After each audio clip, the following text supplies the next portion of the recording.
नमस्कार। आज के वीडियो में हम देखेंगे और सीखेंगे सेक्शनल ब्रीदिंग। सेक्शनल यानी विभागीय श्वसन। अब ये विभागीय श्वसन क्या है, यह समझने के लिए हमें पहले अपने शरीर की रचना को समझना होगा। अगर हम अपने फेफड़े के शास्त्र देखेंगे, शरीर शास्त्र यानी एनाटॉमी अगर देखेंगे, तो हमारा जो लंग्स है, फेफड़ा, वो एक गुब्बारे के समान है। It's like a balloon.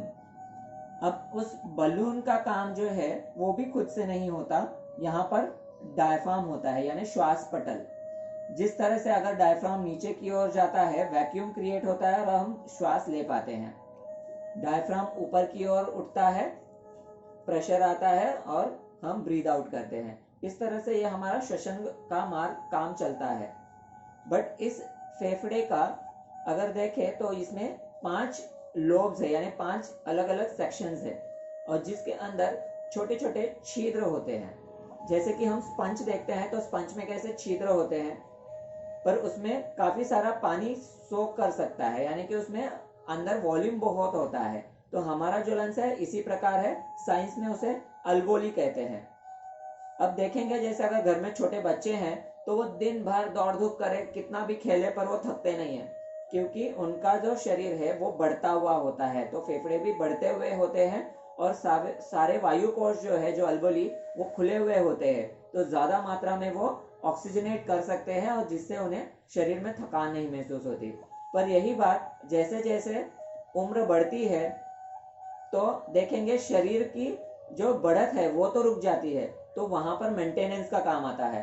पर अगर हम एक्सरसाइज नहीं करते, योगा नहीं करते हैं, और ऊपर से हम जिस शहर में रहते हैं अगर वहां पर प्रदूषण ज्यादा है, तो धीरे धीरे क्या होता है, वो जो पोर्स है अल्वोली वो बंद होने लगते हैं। वो टॉक्सिन्स भर के उसमें वो छिद्र बंद होने लगते हैं और हमारी धीरे धीरे ब्रीदिंग क्षमता कम होने लगती है। इसीलिए काफी लोगों को देखेंगे जो अगर एक्सरसाइज नहीं करते हैं तो अगर वो थोड़ा देर चल लेंगे तो उनकी ब्रीथ एकदम हैवी हो जाती है, श्वास फूलने लगती है। तो इसको एक्टिव करने के लिए, सफाई करने के लिए योगा में काफी सारे प्रैक्टिस है। कपालभाति हुआ, भस्त्रिका हुआ, उज्जयी की क्रिया प्राणायाम है। अब आज जो हम देखेंगे इसे एक्टिवेट कैसे करना है। जैसे हम साइंस में पढ़े होंगे कि हम ब्रेन का पूरा हिस्सा काम नहीं करता, हार्डली 10% भी हम लोग उसे यूज नहीं करते। तो लंग्स के साथ भी कुछ ऐसा ही होता है हमारे साथ कि जो पूरे सेक्शन है हम लोग वो यूज नहीं करते हैं। तो अगर हम थोड़ा सा कंपेयर करेंगे स्त्री और पुरुष से, तो स्त्री के वक्ष श्वसन होने की वजह से वो ज्यादातर उदर श्वसन करते हैं, जो नीचे वाला लोब्स का इस्तेमाल ज्यादा करते हैं, और पुरुष वो ज्यादातर सीने का इस्तेमाल करते हैं, लोअर लोब्स का नहीं करते। तो इस तरह से अगर हम ये सेक्शनल ब्रीदिंग करें तो पूरे के पूरे जो हमारे सेक्शंस ऑफ द लंग्स है उसे हम एक्टिव कर सकते हैं, और ताकि आगे जाकर आप जब योगा करें या कोई भी एक्सरसाइज आप करते हैं तो आपको जल्दी थकान नहीं होगी, क्योंकि आपके लंग्स के सारे सेक्शंस है वो एक्टिव हो चुके होंगे। तो हम इसे कैसे एक्टिव करना है ये हम सीखेंगे। अगर ये एक्टिवेशन को हम मुद्रा के साथ करेंगे तो उसका काफी ज्यादा लाभ मिलता है। अब मुद्रा का क्या है ये मैंने पहले एक वीडियो में उसे एक्सप्लेन किया है, तो आप मुद्रा के लिए वो देख सकते हैं। पहली मुद्रा है चिन्ह मुद्रा। इसे इस तरह से रखना है, पहली 2 उंगलियों को जोड़ना है, 3 उंगलियां साथ में है। अब इसे अपने जो थाइज है, मांडी, उसके सेंटर में रखना है, सेंटर ऑफ द थाइज। आंखें बंद करनी है। अब श्वास लेते हुए पेट को इस तरह से फुलाना है, श्वास को छोड़ते हुए पेट को अंदर खींचना है।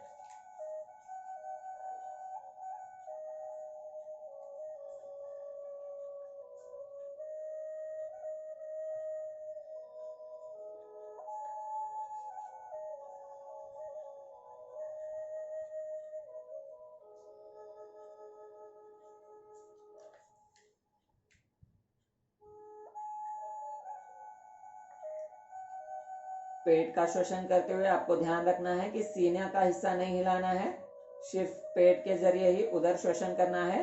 श्वास ले हुए पेट फुला रहे हैं, श्वास छोड़ते हुए अंदर की ओर खींच रहे हैं।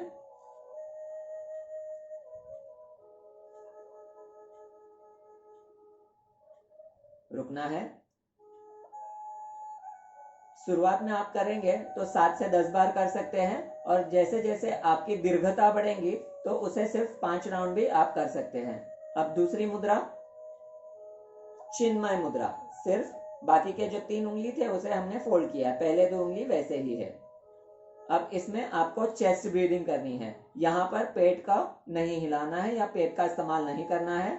सीना भरकर श्वास लेना है, श्वास छोड़ते हुए सीना को आकुंचन करना है।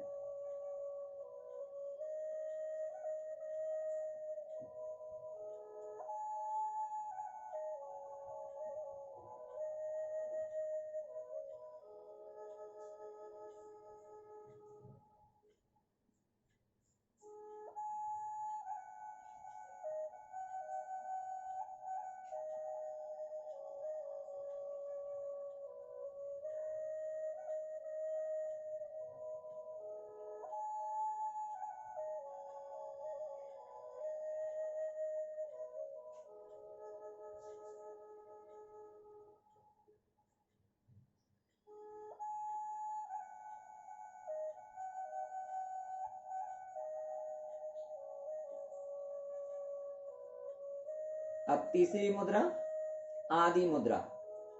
अंगूठों को अंदर लेना है, मुट्ठी बनानी है और दोबारा उसे सेंटर ऑफ द थाइस रखना है।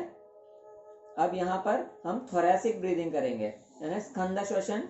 श्वास लेते हुए कंधों को ऊपर उठाएंगे, श्वास छोड़ते हुए कंधों को नीचे ले आएंगे।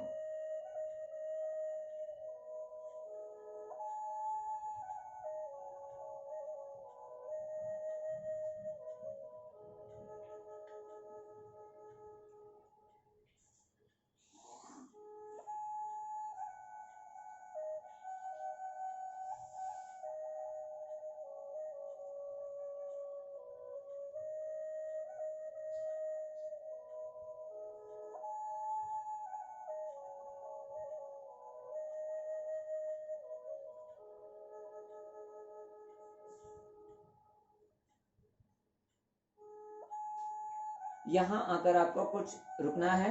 अब ये जो 3 सेक्शंस हमने देखे हैं, इसकी प्रैक्टिस अच्छे से करनी है। स्पेशली पहला चिन्ह मुद्रा उदर श्वसन। जब तक आपका उदर श्वसन अच्छी से परफेक्ट नहीं होता है तो जो ये आगे चौथी मुद्रा है तब तक आप इसे नहीं करेंगे। इस 3 मुद्रा को पहले अच्छे से प्रैक्टिस करेंगे सेक्शन, और उसके बाद में चौथी सेक्शनल ब्रीदिंग की ओर बढ़ेंगे। तो इसके लिए अगर आप अच्छी तरह से 2 बार प्रैक्टिस करते हैं सुबह शाम, तो हफ्ते भर में भी कर सकते हैं, या तो आप तक जब तक आपके एब्डोमेन के सेंसेस स्ट्रांग नहीं हो जाए तब तक आप कर सकते हैं। अगर किसी को दिक्कत आती है कि एब्डोमेन में सेंस नहीं आ रहा है तो आप क्या कर सकते हैं, एक पेट को हाथ पर रखना है, दूसरे को मुद्रा में रखते हुए भी कर सकते हैं। श्वास लेते हुए पेट को फुलाना है, श्वास छोड़ते हुए पेट को अंदर की ओर खींचना है। श्वास लेते हुए पेट को फुलाना है, श्वास छोड़ते हुए पेट को अंदर की ओर खींचना है। अब इससे क्या होता है, हाथों की हमारे जो सेंसेस है वो ज्यादा स्ट्रांग होते हैं, तो उसकी सहायता से हम पेट के ऊपर ये करके पेट के सेंसेस भी स्ट्रांग कर सकते हैं, ताकि आगे जाकर आपकी प्रैक्टिस ज्यादा अच्छी हो। अब जब ये तीनों सेक्शंस आपके परफेक्ट हो जाए, यानी एटलीस्ट 2 से 3 हफ्ते का समय बाद, फिर आपको चौथी मुद्रा करनी है, ब्रह्म मुद्रा। जैसे ये हमने आदि मुद्रा की थी, अब उसको हमें ये प्लेन पोर्शन जो है नकल्स के, उसे इस तरह से जोड़ना है और दोबारा इसे नाभि के नजदीक पर रखना है।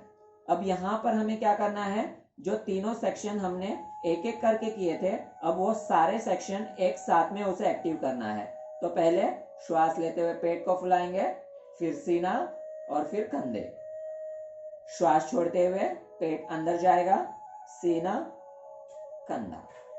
इस तरह से तीनों के तीनों सेक्शंस को हमें एक साथ एक्टिव करने हैं।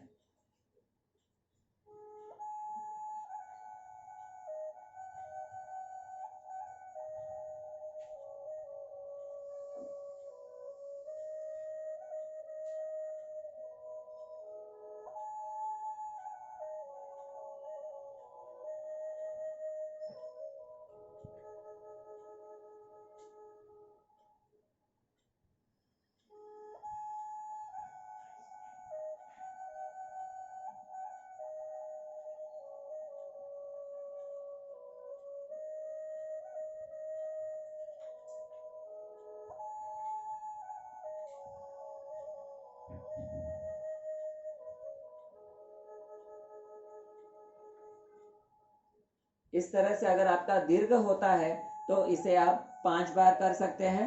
शुरुआत में अगर दीर्घता नहीं है तो आप इसे 8 से 10 राउंड भी कर सकते हैं। जैसे जैसे पर ध्यान में रखना है कि यह जो चौथी क्रिया मैंने बताई, योगिक ब्रीदिंग, ब्रह्म मुद्रा योगिक ब्रीदिंग, इसे आपको तभी करना है जब आपके पहले 3 सेक्शन काफी अच्छे से कार्य हो जाए, वरना आपको उतना लाभ नहीं मिल पाएगा या तो दीर्घता नहीं आएगी। अगर दीर्घता नहीं आती है तो जैसे दीर्घ ये इसमें हम करते हैं तो इसमें आपकी जो वॉल्यूम ऑफ द ब्रीथ है जो वो घनता श्वास की बहुत ही बढ़ जाती है, यानी आपके जो ब्रीदिंग कैपेसिटी आपको खुद महसूस होगा बढ़ गई है। बट ये तभी पॉसिबल होगा जब आप पहले 3 अच्छे से प्रैक्टिस करें। धन्यवाद।